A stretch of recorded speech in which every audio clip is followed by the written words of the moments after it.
Hi friends, welcome to AVN stocks Telugu. మనం ఇప్పుడు ఏంటంటే ఒక స్టాక్ గురించి చెప్తాను. ఇది ఏంటంటే స్టాక్ మార్కెట్ చరిత్రలో ఒక అద్భుతం అన్నమాట. ఎందుకు అద్భుతం అంటే చూడండి ఇది ఏంటంటే డివిడెండ్ ఎంత ఇస్తుంది చూడండి ఒకసారి. డివిడెండ్ ఎంత పర్సెంటేజ్ ఇస్తుంది. ఓకే, ఎంత పర్సెంటేజ్ ఇస్తుంది? 19,480% డివిడెండ్ ఇస్తుంది. అంటే ఫేస్ వాల్యూ మీద డివిడెండ్ చూస్తారు కాబట్టి చాలా ఎక్కువ వచ్చేసింది percentage. But in terms of రూపీస్లో చూసుకుంటే పర్ షేర్కి 974 రూపీస్ ఇస్తుంది డివిడెండ్. ఓకే 974 రూపీస్ పర్ షేర్కి డివిడెండ్ ఇచ్చి కంపెనీ వాల్యూ ఎంత ఉండాలి యాక్చువల్గా? ఓకే, కనీసం 10,000 ఉండాలి. బట్ షేర్ వాల్యూ ఎంత ఉంది? ఓకే 977.13 సంథింగ్ 35 సంథింగ్ ఎంత ఉంది. ఓకే, అంటే జస్ట్ ఎంత ఉంది? ఒక 3.3 రూపీస్ 35 రూపీస్ డిఫరెన్స్ ఉంది ఈరోజు ట్రేడ్ అయ్యేదానికి. ఓకే, యాక్చువల్గా పర్ షేర్కి 900 డివిడెండ్ ఇచ్చే షేరు యాక్చువల్గా ఏమవ్వాలి? పెరగాలి. బట్ ఈరోజు కూడా తగ్గుతూనే ఉంది. అది ఎందుకు తగ్గుతుందంటే రీజన్ ఏంటంటే ఇది ఒక కంప్లీట్గా ఆల్రెడీ ఇది ఎప్పుడో 6 months స్టోరీ మీకు తెలిస్తే. ఓకే, ఒక నిమిషం చూడండి, ఇక్కడ ఒక పాయింట్ చెప్తాను మీకు. ఓకే, ఇప్పుడు షేర్ ప్రైస్ ఒకవేళ 10,000 ఉందనుకోండి, ఎక్స్ డివిడెండ్ ఇది ఎంత అవుతుంది? 9,000 అవుతుంది. అలా కాకుండా ఇప్పుడు షేర్ ప్రైస్ ఎంత ఉంది? ఓకే 777 కదా. ఓకే, ఇప్పుడు ఆల్రెడీ వాళ్ళు డివిడెండ్ ఇచ్చేది ఎంత? 974 కదా, అంటే 3 రూపీస్ అవుద్ది. ఎప్పుడు ఆఫ్టర్ డివిడెండ్ ఈ స్టాక్ ప్రైస్ 3 రూపీస్ అవుతుంది. ఓకేనా? అంటే ఇప్పుడు ట్రేడ్ అయ్యే వాల్యూ ప్రకారం చూసుకుంటే మీకు 3 రూపీస్ వస్తుంది. ఓకే, అంటే కంపెనీలో ఏమీ లేదు, ఇది ఒక డమ్మీ కంపెనీ అయిపోతుంది. ఓకే, ఇంకా 6 months బ్యాక్ స్టోరీ ఏంటంటే మీరు అబ్జర్వ్ చేస్తే ఈ మార్చి కరోనా ఫాల్లో హైయెస్ట్ గెయినర్ ఇదే, ఈ స్టాకే.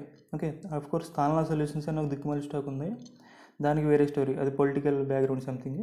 ఓకే, ఇదేంటంటే ఇది కూడా మీకు ఇంచుమించుగా 5-6 times వరకు అయిపోయింది. ఎందుకు అయిపోయిందంటే వీళ్ళకి యూఎస్ మార్కెట్లో ఉన్న మొత్తం ఓకే ఏదైతే ఉందో మెజిస్కో ఇంటర్నేషనల్లో, ఓకే వీళ్ళ స్టేక్ మెజిస్కో ఇండియాది స్టేక్ అమ్మేసుకున్నారు వీళ్ళు. ఓకే, ఆ ప్రాఫిట్ అంతా డైరెక్ట్గా వీళ్ళ బ్యాలెన్స్ షీట్లోకి వచ్చి పడిపోయింది అనమాట. వీళ్ళ కంపెనీలో యాక్చువల్లీ ఇక్కడ కంపెనీ అనే పేరు తప్ప ఇండియన్ మెజిస్కో అనేది కంపెనీ పేరు, కానీ వాళ్ళు చేసే బిజినెస్ గట్టా ఏమీ లేదనమాట. ఓకే, కాబట్టి వీళ్ళు ఏం చేస్తున్నారు? ఆ షేర్ ప్రైస్ని ఎంజాయ్ చేయకుండా కొంచెం జెన్యూన్గానే వీళ్ళు చేస్తున్నట్టు యాక్చువల్గా. ఎందుకంటే ఆ షేర్ ప్రైస్ని వాళ్ళు ఎంజాయ్ చేయొచ్చు, ఇప్పుడు డివిడెండ్ ఇవ్వకపోయినా పెద్ద విషయం కాదు. బట్ ఏం చేస్తున్నారంటే సర్లే మనం ఇంకెలాగే బయటకు వచ్చేస్తున్నాం కదా, బిజినెస్ ఏమీ లేదు కదా అని చెప్పేసి వీళ్ళు డివిడెండ్ రూపంలో షేర్ హోల్డర్కి ఇచ్చేస్తున్నారు. ఓకే, ఇక్కడ మీకు ఇంకో పాయింట్ అర్థం అవ్వాలి.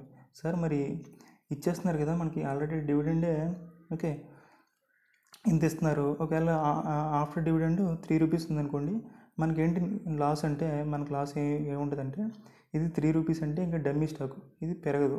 ఓకే, చెప్పాను కదా ఇప్పుడే, బిజినెస్ కూడా ఏమీ లేదని చెప్పేసి. ఓకే, బిజినెస్ ఏమీ లేనిది వాళ్ళ ప్రాఫిట్స్ ఎలా జనరేట్ చేస్తారు, ఏం చేస్తారు? ఒక షెల్ కంపెనీ, ఓకే ఒక డమ్మీ కంపెనీ అనమాట.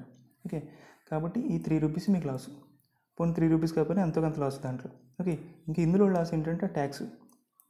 ఇందులో లాస్ ఏంటంటే మనకి డివిడెండ్ ఎంత వస్తుంది ప్లస్ షేర్ ప్రైస్ ఎంత ఉంటుంది, మనం పే చేసిన అమౌంట్ మనకు ఉండిపోద్ది కదా అనుకుంటారు మీరు యాక్చువల్గా. బట్ ఏంటంటే ఇది స్టాక్ ప్రైస్ డిప్రిషియేట్ అయిపోతుంటుంది. ఓకే, డమ్మీ అయిపోతుంది. 0.5 సంథింగ్ ఎంత అవ్వచ్చు. ఓకే, అక్కడ నుండి పెరగచ్చు కూడా, అది చెప్పలేం మనం. ఓకే, స్టాక్ అంటేనే రిస్క్ కదా. బట్ ఇటువంటి షెల్ కంపెనీస్ ఏంటంటే ఇంకా పెరగవు అనమాట. ఓకే, అది 3 రూపీస్కి లిస్ట్ అయినా ఆఫ్టర్ ఎక్స్ డివిడెండ్ మీకు 10 రూపీస్కి లిస్ట్ 10 రూపీస్ చూపిస్తున్నా సరే అది కంప్లీట్గా వ్యానిష్ అయిపోతుంది. కాబట్టి ఈ పార్ట్ మీకు లాసు. ఓకే, ప్లస్ ఇందులో లాస్ ఏంటంటే ట్యాక్స్. ఓకే, మీరు సపోజ్ 30% ట్యాక్స్ బ్రాకెట్లో ఉన్నారనుకోండి. ఓకే, ఈ డివిడెండ్లో 30% మీరు ట్యాక్స్ కట్టాలి. ఓకే, చూడండి, అంటే మీరు 900 తీసుకుంటున్నారు ప్లస్ 300 ట్యాక్స్ లోపల కట్టేస్తున్నారు. ఓకే, అంటే మీరు 1000 ఇప్పుడు ఇక్కడ యాక్చువల్గా 977 పే చేసి, ఓకే 977 పే చేసి మీరు ఒక స్టాక్ తీసుకుంటున్నారు, ఒక 3 రూపీస్ స్టాక్ తీసుకుని, ఓకే ఆ స్టాక్కి 974 రూపీస్ డివిడెండ్ తీసుకుంటున్నారు. ఆ 974 రూపీస్ డివిడెండ్లో గవర్నమెంట్కి ఒక 300 రూపీస్ ట్యాక్స్ కట్టేస్తున్నారు. చూడండి మీరు ఎంత లాస్ అవుతున్నారు. ఓకే, అంటే ఇటు వచ్చి మనం ఫుల్లీ పే చేస్తున్నాం, పే చేసి మనం ఒక 300 ట్యాక్స్ కడుతున్నాం అనమాట. ఓకే, ప్లస్ ఇక్కడ స్టాక్లో కూడా స్టాక్ ఏమైనా బ్రహ్మాండంగా ఎక్స్ట్రాడినరీగా వర్క్ చేస్తుందంటే స్టాక్లో ఏం లేదు. There is no business in the stock. Okay, ఈ స్టాక్ కంప్లీట్ జీరో. అటువంటి డమ్మీ స్టాక్లో చేస్తున్నాం. బట్ డివిడెండ్ పర్సంటేజ్ కొంతమంది ఏం చెప్తున్నారంటే ఈ డివిడెండ్ పర్సంటేజ్ చూసి అయ్యో బాబు ఏంటిది ఈ పర్సంటేజ్ అంటే ఎంత ఉందంటే ఇమీడియట్గా మనం కొనేయాలని చెప్పేసి ఇందులో దూకుతున్నారనమాట. ఓకే, ఇటువంటి పనులు చేయొద్దు. ఇది కంప్లీట్గా అవాయిడ్ చేయండి మీరు. ఓకే, ఇది ఎందుకు పనికిరాని స్టాకు, పోరంబోక్ స్టాక్ అనమాట. అఫ్కోర్స్ ఒకప్పుడు ఏం జరిగింది ఏంటనేది అదంతా మనకు ఇప్పుడు ఇర్రెలవెంట్, అప్పుడు ఏం జరిగింది అనేది. ఓకే, ఇప్పుడు మాత్రం ఎందుకు పనికిరాదు ఈ స్టాక్. ఓకే, అది గుర్తుపెట్టుకోండి. సెకండ్, ఇది ఒక స్టాక్ ఇచ్చింది. ఇది ఒక ఏంటంటే మనకు ఒక కేర్ స్టడీ అన్నట్టు. ఓకే, కంపెనీలో బిజినెస్ లేకపోయినా బట్ ఇది అన్ని రికార్డులు బీట్ చేసింది. చూడండి ఒకసారి, లాక్డౌన్లో హైయెస్ట్ రేట్ని ఇచ్చిన స్టాక్, హైయెస్ట్ అంటే టాప్ 5లో ఉంటుంది ఇది. ఓకే, రేట్ని ఇచ్చిన స్టాకు ఇదే. ప్లస్ ఇప్పటివరకు హైయెస్ట్ డివిడెండ్ డిక్లేర్ చేసిన స్టాక్ ఇదే. ఓకే, అన్ని రికార్డ్స్ని తిరగరాసింది. బట్ ఏంటంటే బిజినెస్ మాత్రం ఏమీ లేదు. అంటే స్టాక్ మార్కెట్లో ఇలా కూడా జరుగుతుంది అనమాట. బిజినెస్ ఏమీ లేకపోయినా కూడా రికార్డ్స్ క్రియేట్ చేయొచ్చు అదనమాట. ఇది కూడా మీరు గుర్తుపెట్టుకోవాలి. ఇది ఒక మనకి ఎగ్జాంపుల్ అన్నట్టు, ఒక రెఫరెన్స్ పాయింట్ ఈ స్టాకు. ఓకే, గుర్తుపెట్టుకోండి. నెక్స్ట్ ఎప్పుడైనా ఇలాంటివి వస్తే అప్పుడు మనం ఎలా రియాక్ట్ అవ్వాలని చెప్పేసి ఇది ఒక రెఫరెన్స్ అనమాట. ఓకే, స్టాక్లో ఏమీ లేకపోయినా సరే ఓకే మనకి మొత్తం చూసారా, మనకి మూవీ రికార్డ్స్ అంటారు కదా, ఆ టైప్లో అన్ని రికార్డ్స్ బదలుకొట్టింది స్టాక్. ఓకే, హిస్టరీ క్రియేట్ చేసిందని చెప్పాలి. నెక్స్ట్ నాకు బ్రెయిన్ పోయింది ఏంటంటే బర్గర్ కింగ్. నిజంగా ఎక్స్పెక్ట్ చేయలేదు నేను.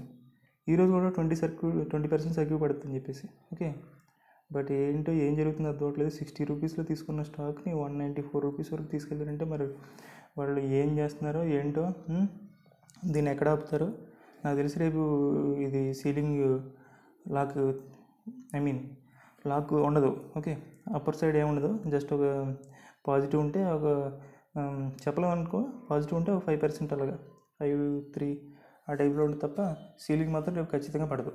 ఎందుకంటే ఈ లెవెల్లో కూడా ప్రాఫిట్ బుక్ చేయకపోవడానికి అవకాశం ఏమీ లేదు. ఓకే, ఖచ్చితంగా ప్రాఫిట్ బుక్ చేస్తారు అందరూ కూడా. ఓకే, మ్యాక్సిమం ఈ బయట కొంతమంది రిటైలర్స్ ఆల్రెడీ భయపడి బయటకు వచ్చేస్తుంటారు. అఫ్కోర్స్ అది బెటర్, ఎందుకంటే మళ్ళీ స్టాక్ ఖచ్చితంగా కిందకు వస్తుంది.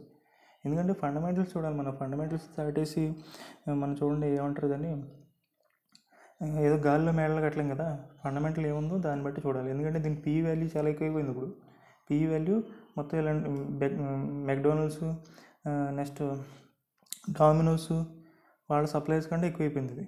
ఓకే, వాళ్ళ సప్లయర్స్ కంటే దీని పీ ఎక్కువైపోయింది. కాబట్టి ఇదే ఎక్స్పెన్సివ్ స్టాక్ ఈ సెక్టర్లో. దాన్ని బట్టి మీరు ఆలోచించుకోండి. ఓకే, ఇంకెవరైనా ఉంటే బయటకు వచ్చేస్తే బెస్ట్. ఓకే, అది నేను చెప్పకూడదు, ఇంకా చెప్తే మాటికి చెప్తే మళ్ళీ మనం ఏమవుతుందంటే మళ్ళీ పెరిగింది అనుకోండి, మళ్ళీ నన్ను తిట్టుకుంటారు మీరు. ఓకే, మీ ఇష్టం అది. బట్ నేను మాత్రం షాక్ తిన్నానమాట. అంటే రేపు సర్క్యూట్ అని అనుకోలేదు, కానీ ఒక 10% రఫ్గా వస్తుందేమో అనుకున్నాను ఈరోజు. బట్ ఏంటంటే ఈరోజు కూడా సర్క్యూట్ వచ్చేసింది. ఇది నాకు అలాట్మెంట్ వస్తే అంత బాగుందంటే, బట్ ఏం చేస్తాం, ఏం చేయాలి. ఓకే, అదనమాట. ఇంకో ఫైనల్గా మీకు చెప్పేది ఏంటంటే, ఈ మెజెస్కో దిక్కుమాలి స్టాక్ ఉంది కదా, దీని జోలికి పోవద్దు.